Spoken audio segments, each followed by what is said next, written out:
Hey, yeah, I'm going to have to call you back. I have to give this presentation quick, so we'll talk to you later. Whoa, dude, I'm on the phone. All right, chill out. I'm watching The Crown. Take it easy. So as you can tell, we'll be talking about technology. I'm Nick Barella. I'm Christopher Mire. Thanks for joining us today for our TED Talk, Dare to Unplug. Chris and I were curious about the role of technology in our everyday lives, so we decided to undergo a social experiment. Earlier this month, we completely unplugged for a week. That means no phones, no TVs, no laptops or computers, and no March Madness Final Four. Now, I know what you're thinking. Nick and Chris, that's crazy. Why would you do that? Well, it shows just how far we will go to provide you, our valued audience, with relevant insights. Specifically today, we'll be talking about how technology impacts three key areas of our lives: our productivity, our relationships with those around us, and our creativity, our capacity for creative thought. So Nick, turning first to productivity. It's no secret that the American workplace has seen astonishing improvements in information technology since the computing revolution of the 1970s.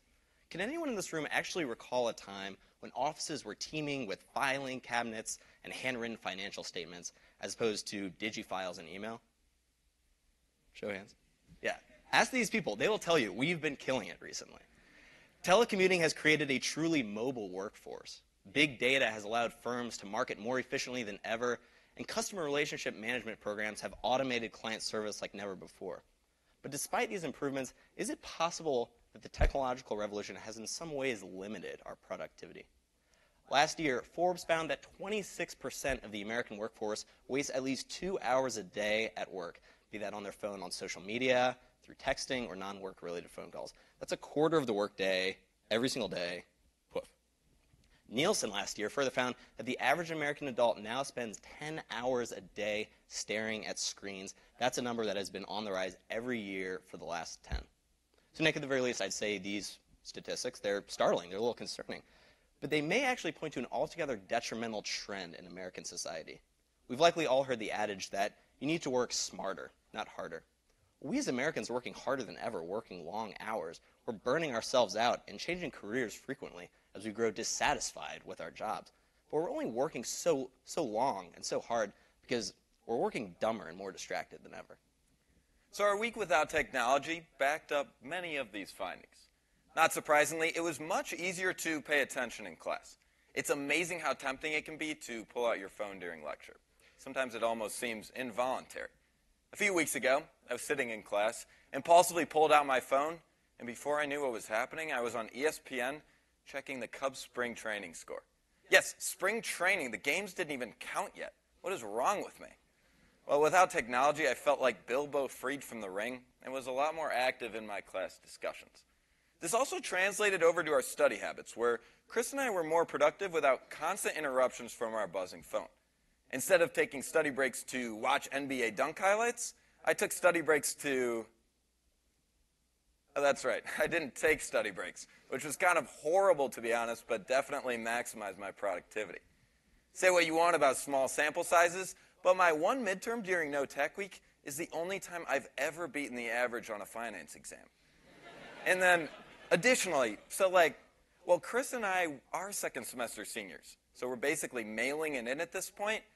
We weren't willing to completely bomb our exams, so this is where we performed our one cheat of No Tech Week, and we did, in fact, use calculators. So, while not having technology clearly made us more productive in some areas, I must admit that doing any longer than a week would have been impossible.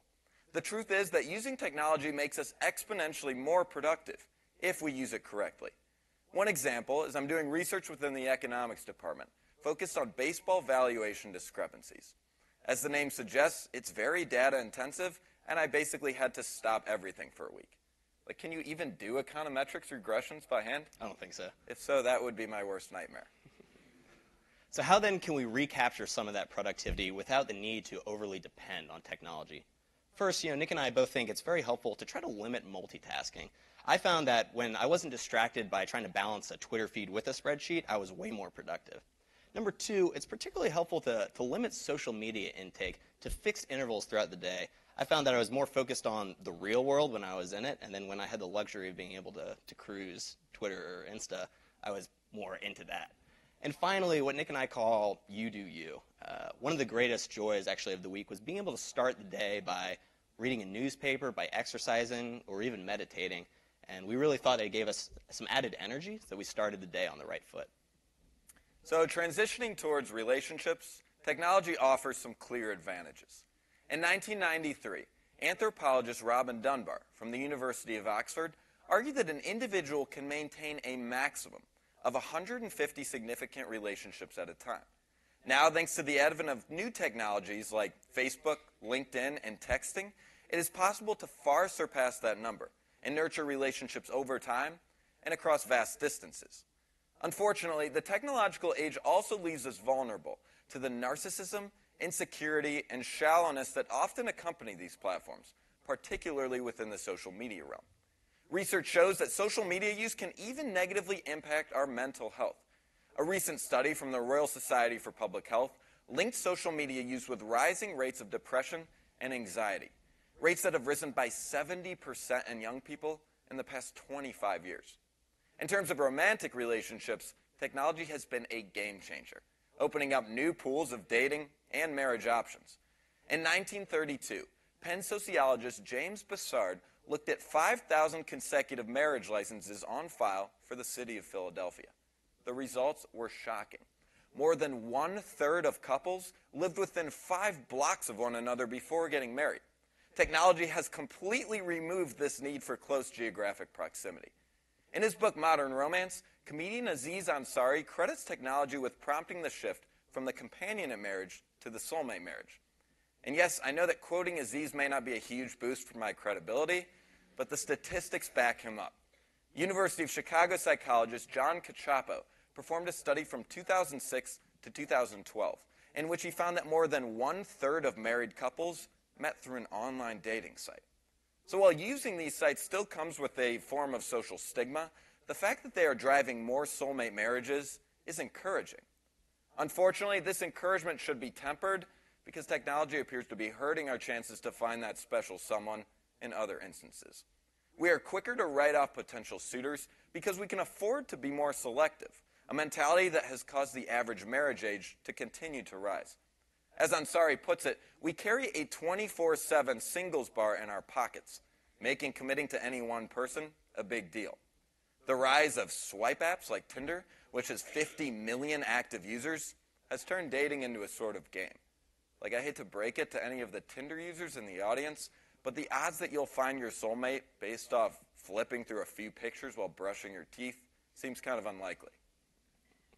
So I'll be honest, going into our week without tech, I was basically anticipating that I'd live under a rock in terms of my relationships. But I actually was pleasantly surprised by how some of those relationships developed and grew over the time, particularly with the people that I consider myself closest to here at Notre Dame, and particularly with Nick. Since neither of us had the luxury of being able to binge watch Netflix for hours or cruise social media without end, we ended up deep talking a ton. We played a lot of basketball, and we became pool sharks. Well, maybe not pool sharks, but... Okay, not pool sharks, but we played like a disturbing amount of billiards. I ended up actually writing a couple letters to my parents and to friends from high school, reconnecting in that way. I ended up actually smoking a pipe with a couple of my friends who were pretty into that, like addiction level into that. I ended up working out with a couple of friends from off campus that I don't get to see as much anymore. If you don't know me, this is a massive statement. I would say, like, to find me in the Kia weight room is like on par with a verified Bigfoot sighting on South Quad. It does not happen. It doesn't happen. And perhaps most disappointingly, Nick, even though we were tech-free for only a week, I was as unsuccessful in finding true love without tech as I have been with it. And I do want to take this opportunity because this is a good-sized crowd, and you guys have been terrific all day. But if any of you work for Tinder or Bumble or anything like that, there has got to be something wrong with your algorithm because I get just so few matches, and it has to be something to do with your apps and not just everything about me. But in all seriousness, our week without tech really helped Nick and I focus on living in the proverbial moment, on building true connections with people that are made over real conversations.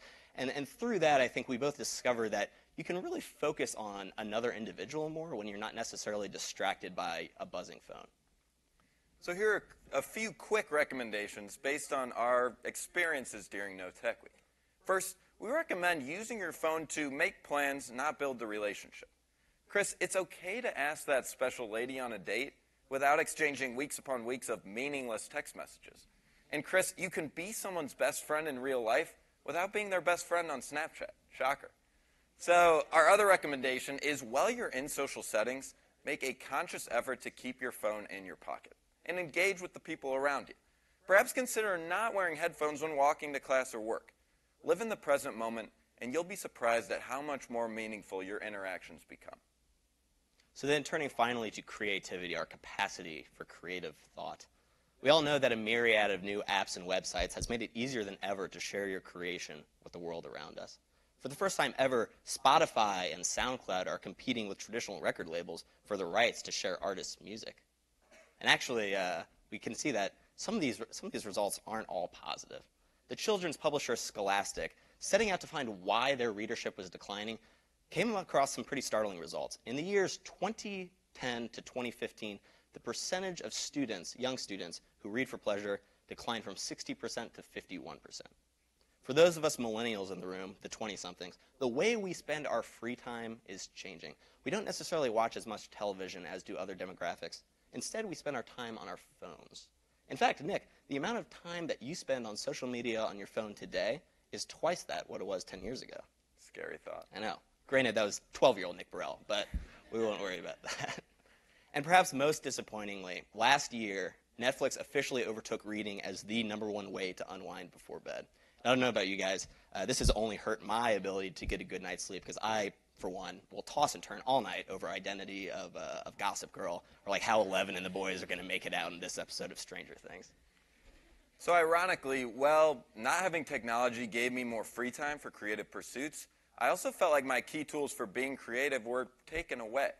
I enjoy writing music, and new technology has allowed me to record my songs, self-publicize through social media, and distribute my music through platforms like Spotify and iTunes.